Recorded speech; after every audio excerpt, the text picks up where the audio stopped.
Alright everybody, welcome back to Skyway Classics YouTube channel. We are now taking a lovely little ride in our 1965 Ford Mustang. Of course, you know the Ford Mustang is one of the most iconic classic cars you can buy. I would like to say definitely more affordable than half the cars you would see on our lot, or any lot for that matter. Going to the one we have here featuring a full-on blue exterior. In fact, you does see it does have a nice white vinyl top to give it more of that cruiser look, not more of a performance look. Still having the appropriate style wheels on it, not hubcaps but actual wheels. Back in the day, you do know hubcaps were easy to steal, but of course rear wheels do look a lot better for this vehicle, of course. All the way around, it is a beauty. Body lines are in good shape. As you can see, the paint is in very good condition, being for how old the vehicle actually is. As we move on to the inside, you can see we have a matching blue interior. Coming a look across the dash, it is in beautiful shape, as well as the steering wheel having the appropriate Ford Mustang style steering wheel, 3-spoke.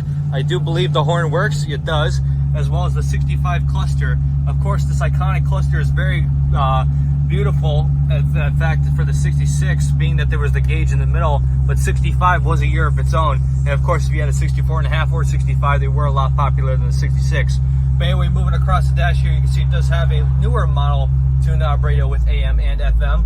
Also along the sides here, you can see it is an automatic on the floor. Some aftermarket features you may see is that little Bluetooth wire going underneath the dash, as well as the AC vents. Very nice to have AC, especially in these older cars, being as they run hot, but more importantly down here in Florida it is hot and drivers like to have a nice driving experience. But we're in the fine bucket seats made of the finest material Ford ever made. Looking front and back, it is in very good condition. Even for the entirety of the inside is very perfect, especially the door panels. If you look on the lower side and underneath the window cranks, you will see the adjuster for the mirrors, which is a very nice touch that is made with the 65 Ford Mustang. Other than that, moving on to the engine bay, featuring a nice 289 small block motor.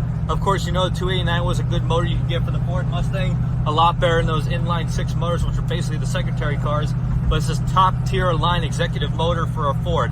But as for now, though, we are just going to get it turned around and up on the lift. So if you have a moment, folks, please stay tuned with us to see the underneath.